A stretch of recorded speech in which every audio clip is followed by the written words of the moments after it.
Assalamualaikum warahmatullahi wabarakatuh. Alhamdulillahilladzi an'ama alaina bi ni'matihis sihha wal afiyah wal barakah. Asyhadu an la ilaha illallah wa asyhadu anna Muhammadar Rasulullah. Allahumma salli wa sallim wa barik ala sayyidina Muhammadin ibni Abdillah wa ala alihi wa ashabihi wa mawalah. Saudaraku kaum muslimin wal muslimah, seluruh pasien rumah sakit Syariah Asih yang mudah-mudahan mendapatkan kesehatan sehat wal afiyah, sehat yang barokah. Amin ya rabbal alamin. Sesungguhnya hakikat kehidupan ini adalah ujian. Karena memang dunia ini tempatnya ujian. Oleh karenanya, setiap manusia yang hidup pasti akan merasakan ujian, pasti akan mengalami cobaan. Sebagaimana firman Allah Subhanahu wa taala di dalam surat Al-Ankabut ayat 2. Bismillahirrahmanirrahim. Ahasiban nasu ayyitsraku ayyakulu amanna wa hum la yuftanun. Apakah manusia itu mengira mereka akan dibiarkan saja hidup dengan tenang kemudian mengatakan kami telah beriman padahal mereka belum diuji. Kemudian juga ditegaskan di dalam surat Ali Imran ayat 142. Allah berfirman, Am hasibtum an tadkhulul jannah walamma ya'lamillahu alladhina jahadu minkum wa ya'lamas sabirin. Apakah kamu mengira bahwa kamu akan masuk surga begitu saja padahal belum nyata ujian bagi orang-orang yang berjuang dan bagi orang-orang yang sabar. Hadirin kaum muslimin wal muslimah, seluruh pasien di rumah sakit Syariah Asih, Allah Subhanahu wa taala menguji manusia dalam hidup ini secara umum ada dua bentuknya. Yang pertama, ujian hidup yang bentuknya kebaikan, sesuatu yang kadang kita inginkan, sesuatu yang kadang kita nikmati padahal ujian dari Allah. Dan bentuk yang kedua adalah bentuk ujian hidup yang bentuknya keburukan. Sebagaimana firman Allah Subhanahu wa taala di dalam surat Al-Anbiya ayat 35. Allah berfirman, Bismillahirrahmanirrahim. Wa nabluukum bisyarri wal khairi fitnah wa ilaina turja'un. Kami akan menguji manusia dengan dua bentuk ujian. Yang pertama, ujian yang bentuknya kejelekan, keburukan. Yang kedua, wal khairi, ujian yang bentuknya kebaikan. Saudaraku, seluruh pasien di rumah sakit Syariah Asih yang dirahmati Allah Subhanahu wa taala. Contoh ujian yang bentuknya kebaikan, yakni contohnya kita diberikan harta, diberikan jabatan, diberikan kesehatan, bahkan anak merupakan ujian dari kita. Allah berfirman di dalam surat Al-Anfal ayat 28. Bismillahirrahmanirrahim. Wa'lamu annama amwalukum wa auladukum fitnah.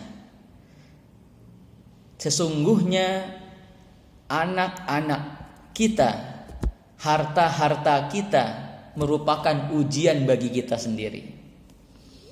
Jadi ujian itu bukan hanya yang bentuknya keburukan. Ada yang pertama ujian yang bentuknya kebaikan. Sesuatu yang kadang melenakkan, melupakan kita kepada Allah Subhanahu wa taala. Sedangkan contoh ujian hidup ini yang bentuknya keburukan, sesuai firman Allah Subhanahu wa taala di dalam surat Al-Baqarah ayat 154. Allah berfirman, walanabluwannakum bisyai'im minal khaufi wal ju'i wa naqsim minal amwali wal anfusi wath thamarat wa basyirus sabirin.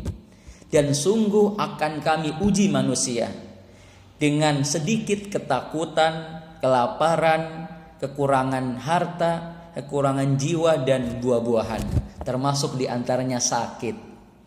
Ini ujian dari Allah Subhanahu wa ta'ala.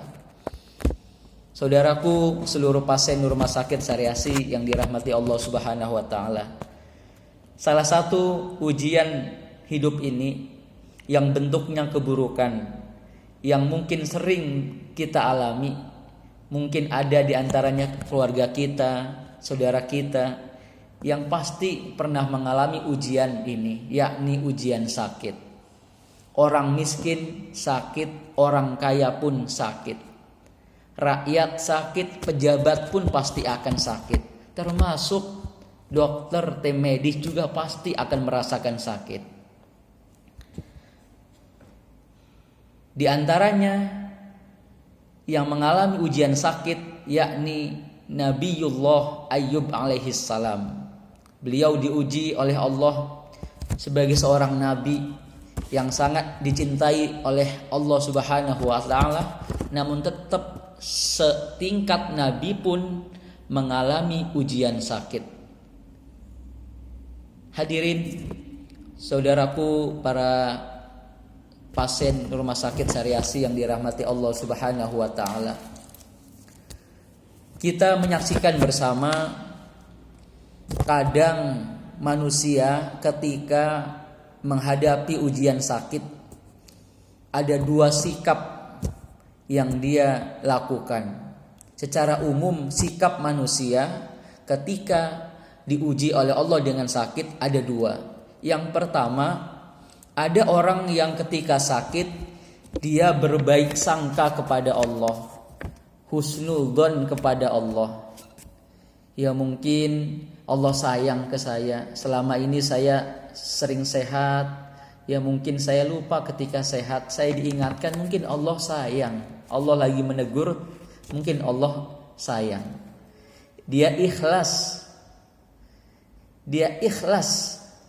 ya, dia sabar, dia memasrahkan hasilnya kepada Allah Subhanahu wa taala. Ya, bahkan dia punya motivasi yang tinggi. Dia punya keyakinan bahwa kesembuhannya Allah lah yang menyembuhkan. Ketika dia berobat, dirawat dokter, rumah sakit, perawat itu hanya perantara.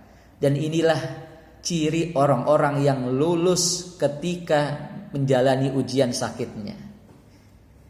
Tapi ada yang kedua, ada orang yang ketika sakit dia berburuk sangka kepada Allah, suudzon, menyalahkan. Dia tidak ikhlas menerima sakitnya, tidak sabar ketika dirawatnya, selalu mengeluh, selalu was-was, tidak tenang, bahkan cenderung putus asa. Inilah sesungguhnya ciri-ciri manusia yang tidak lulus dalam menjalani ujian hidupnya.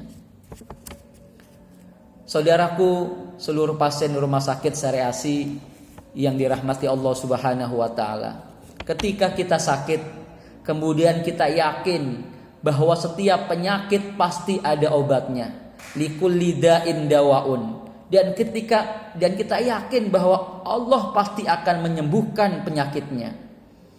Karena sesungguhnya Allah itu sesuai dengan prasangka hambanya. Ana inda dhanni abdi bi. Ya, ketika kita yakin, ya Allah saya pasti sembuh, saya pasti sembuh, maka akan timbul sugesti, timbul motivasi, timbul kekuatan dari batinnya yang secara tidak langsung akan membantu proses kesembuhannya. Ya, kemudian dia juga ikhlas, sabar, kemudian tawakal kepada Allah Subhanahu wa taala. Maka inilah sesungguhnya yang menjadi terapi rohani bagi proses kesembuhan penyakitnya.